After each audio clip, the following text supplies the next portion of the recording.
Hey everyone, welcome back to the podcast. Today we're going to dive into something that can feel really like a mountain, but it's really not. It's starting an LLC, specifically here in Arizona.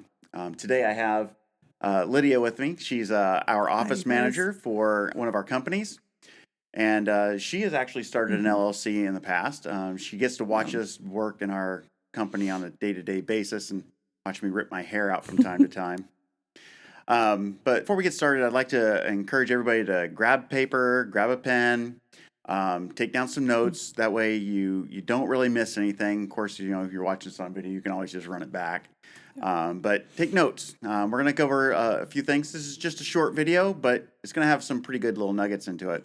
So I know that a lot of this is going to seem like a lot. It's a lot to go through in the very beginning when you're trying to start a business.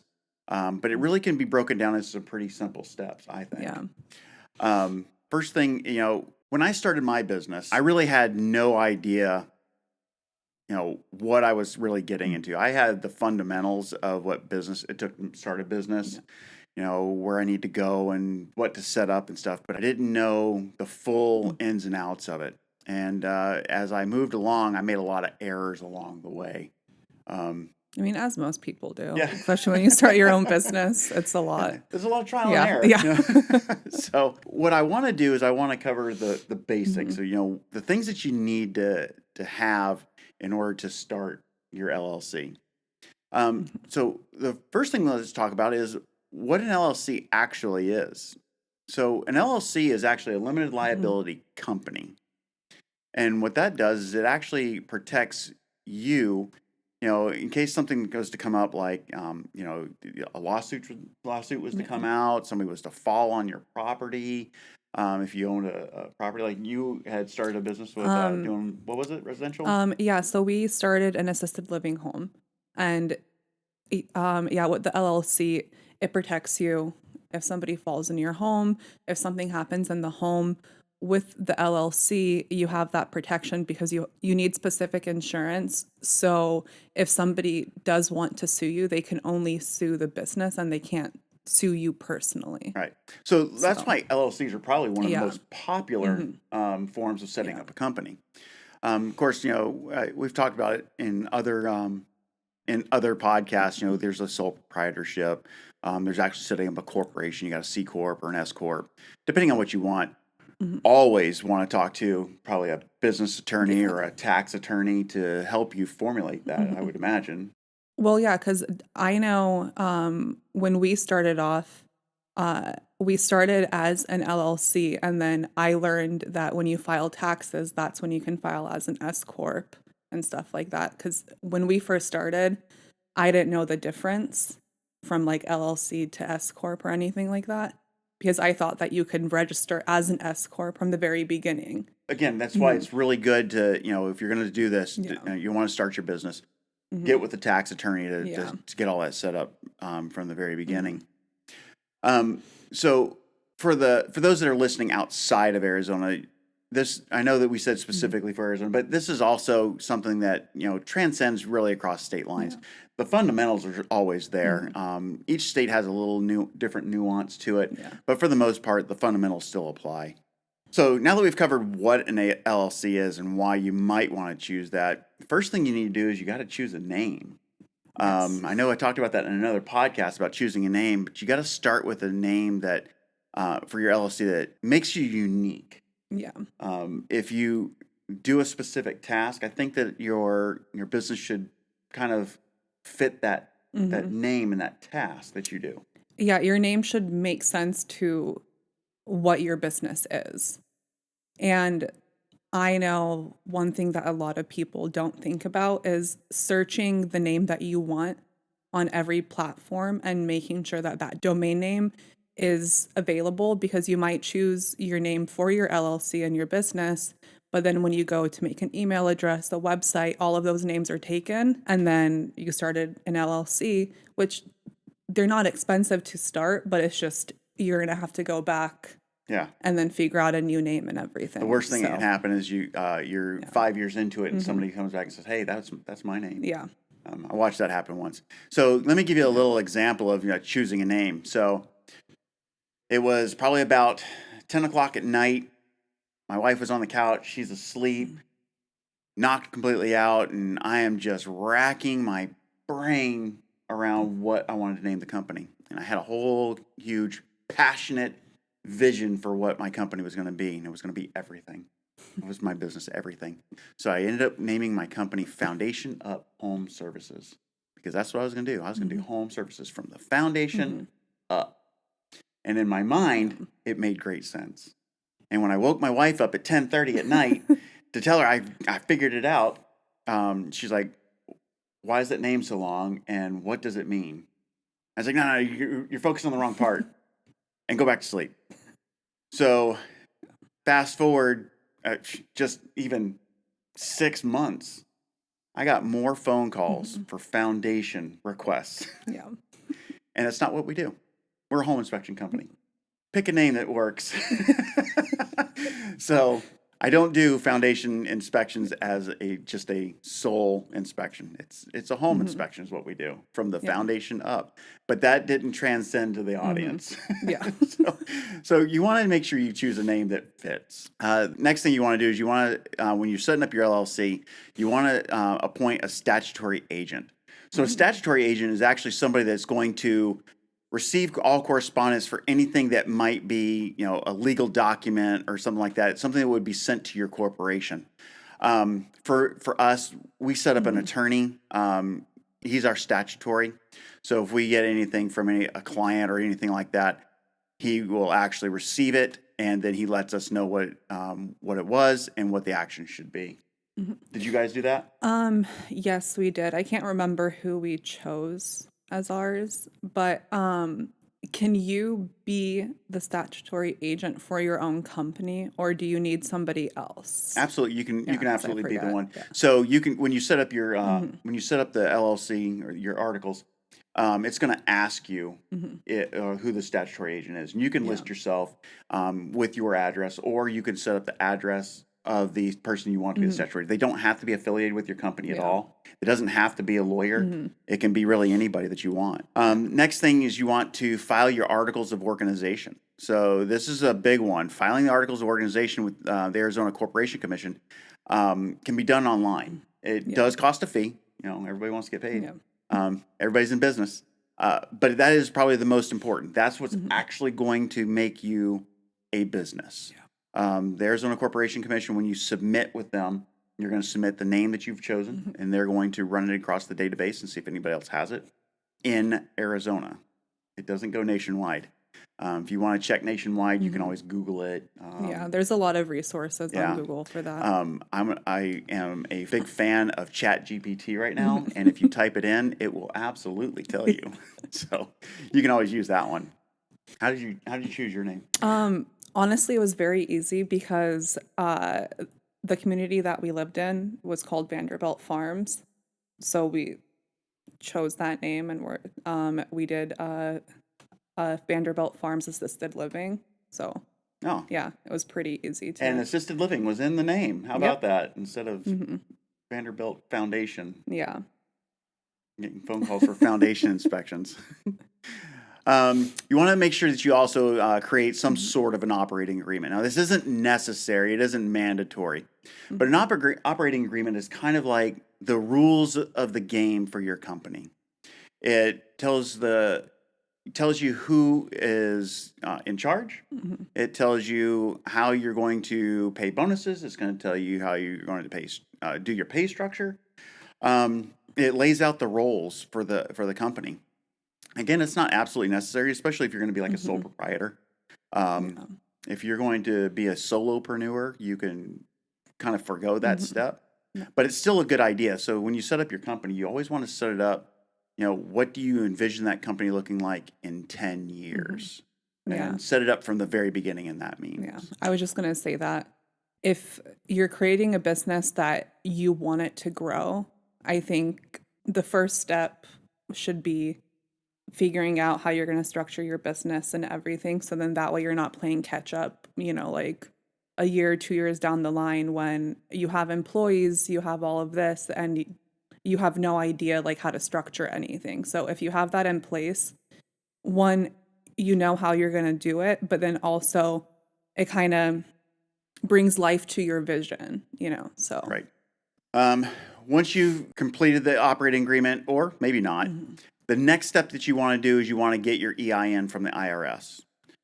Now, this is important because it is for tax purposes. So this is what registers you with the government as a actual entity. There's just a lot of things that you cannot do if you don't have your EIN from the IRS. Yes. Now, one thing I will, and I mentioned this in another podcast, one thing I will tell you is you can do this for free. Do not fall for it, paying for getting your EIN. I fell into that one. I paid for somebody to set up my EIN when I found out that all I had to do was just go to irs.gov and do it. Yeah, and it actually is a little tricky because when you Google it, you have to be very careful that you're clicking on the irs.gov website because there are a lot of IRS websites out there that say that they can do it, but they're going to charge you, and it does not cost money. Right. Yeah. You can absolutely do it for free on the irs.gov. And then, as with anything, you want to seek guidance from a professional. So we're going to give you these steps, but at the end of the day, you really need to make sure you're checking with a business attorney to help set up your operating agreement if you're going to do that. Help you with your articles if you're having some struggles with it. You can do it on your own, but it's always good to have the advice. Tax attorneys, very, very important. Accountants to help get all that set up for you. Yeah, because it can be very overwhelming, especially depending on what type of business you're opening when you don't have any guidance. So I think it's always very smart, like if you have a mentor in mind or just a company that you like how they run things, it doesn't hurt to reach out to ask them a few questions. The worst thing they can say is no, and then you just move on. But most people are very willing to share advice because most people do it on their own and they have learned from their mistakes. So they will pass on what they've learned to others. Yeah. So speaking of mistakes, here's some things that you can look at when it comes to starting your business. Again, we've covered a lot of we've covered the 6 basics of starting this business, and we say that it can be overwhelming. You can actually do this in an hour. The whole thing can be done in an hour if you got a quick wit and you can come up with a good name. But yeah, about an hour you can set all this up. But here's some things that you need to look at to avoid making some pretty dramatic pitfalls. First thing is not planning long term. That is probably one of the biggest mistakes that a lot of business owners or new business owners do. They don't plan for the future. So when I started my company, what I did is I looked at where I wanted that company to be 10 years down the road. And then I reverse planned where I wanted to be or how to get there. I'm sorry. That long-term planning has really helped guide me and direct me and keep me targeted on what I want. Yeah. And I think that that's a huge pitfall for some is they don't plan for the future. They see it right now. They're passionate. They have a vision and they just run with it. And they didn't plan it out. They didn't look into the future. Yeah. And I feel like that can cause a lot of problems too, because if you don't have a plan long term, you're going to end up hitting a plateau and then you're not going to know what to do to take the next steps to grow your business even more. Exactly. So, it's either you figure it out or your business ends up failing or you just are stuck where you're at and there's no growth. Yep. Other thing is mixing your personal and your business finances. You cannot do that, especially if you start moving into moving into like a C corporation or an S corporation. You cannot mix those. Even as an LLC, you can lose your LLC status if you are mixing your personal finances with your business finances. That's a pitfall for some. A lot of people, they'll start these businesses and like this is going to be their thing, and what they end up finding out is all their money's going into the business. Well, becomes a piggy bank for them, and you can't do that. Basically, it's that money belongs to the company. You got to treat it as such. Take your salary out of there, but don't Yeah. go diving into that money. Yeah.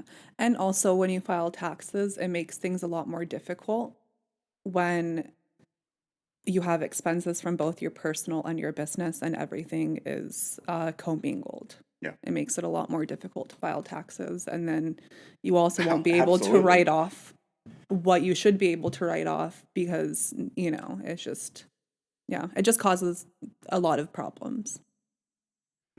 And then you want to make sure that you're not neglecting any compliance things with your company. You want to make sure you're hitting all your renewals, and we have a lot of subscription renewals in our business. So you don't want to miss those because those can actually put you dead in the water. I know for us, we got a couple of subscriptions that if we did not maintain them, we couldn't operate. We wouldn't be able to schedule anything. We might as well go ahead and just sit in the podcast room and make podcasts because that's about all we would be able to do. Yeah. And then the last thing, and this is where almost every new business owner, this is the trap they fall into. It's not working on your business. You work in the business. You become the technician and the CEO, and you end up spending more of your time as the technician working in the business.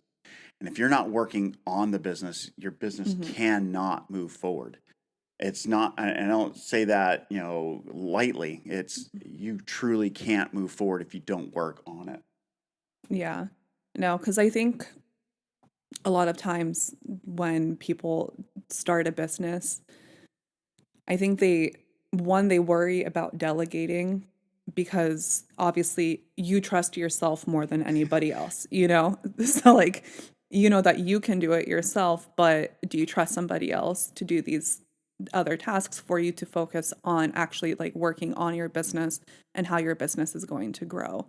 Yeah. And a lot of people are scared of just like hiring support staff to help them because they're like, well, that's an extra salary. It's money out of my pocket. Is it really going to benefit me? And you just need to think about where you want your business to be, and are you going to be able to carry your whole entire business, everything that goes into running the day-to-day on your back and your back only, like for the whole entire span of your business? And that's not logical and realistic for most people. Yeah, no billionaire ever ran a company on their own back. Yeah. So it took me 5 years to finally hire my first real employee. Welcome, Lydia. Thank you. And I will say you've been running my business for 6 months now, 3 months now, 3. Yeah. Oh yeah, going on 4. Yeah, I think. I think December 6th. Yeah. And in all honesty and total candor, it was tough. I mean, I was it for 5 years. And I had Tom also, but Tom's doing the same thing on his side, and he didn't have a problem. The day you were hired, he immediately transferred. Yeah, Tom was all like, "Here's all of my stuff. It's all you." But I'm a little bit more of a control freak, but I've been doing it a little bit longer than he has, and so it was a tough transition. So that's why new business owners fall into that pitfall. Yeah, it's that letting go, and you're right. It's tough, because you trust yourself. The big benefit for me is I had already worked with you in the past, so I knew what you're capable of. Yeah. So I forget who said it. I remember I was listening to a business podcast once, and the guy was essentially saying, if what you are doing and working on is not making you money, then you can delegate it. Yeah.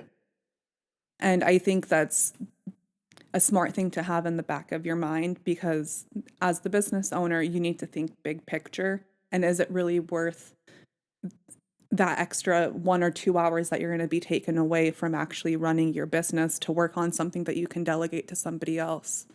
Yeah. So for all my fellow veterans out there, you also have some extra resources to help you along the journey. So you can reach out to the Small Business Administration, the SBA. They have mentoring programs for veterans. They have programs such as the Boots to Business. It's a great program. It's small business owners. I would say like me, but not really because I'm not to that level yet. But they are small business owners that are there in the community. They've done it. They've been there. They've done it. They have their businesses. They might have several businesses, and they're there and they work for free. They volunteer their time to help grow other people's businesses. So those options are out there. You can always reach out to the Veterans Administration, see if there's anything there. You can always reach out to us as well. We'll be glad to help out. So I know that we've covered a lot. There's a lot here, and I hope that just some of these little things that that we've talked about here will help kind of guide you in the right direction and help you avoid some of the pitfalls. There's a lot more to this. I mean, this is only going to be maybe a 15, 20-minute video, and this is a lifetime worth of information that you can attain. So reach out to people that you trust. Reach out to some mentor groups. You can reach out to us. We'd be glad to help you out with that. So there you have it. There's a quick breakdown of starting an LLC here in Arizona. It might seem like a lot, but it's really just a step-by-step process, and it's really manageable. If you have any questions or further guidance need further guidance, feel free to reach out to me at info@foundationupllc.com. Or you can just drop a comment below. I'll definitely get back to you. Lydia can get back to you. I'd love to hear your thoughts and how I can help you out in any way. So thank you for tuning in. And remember, you're not alone. Later. Bye.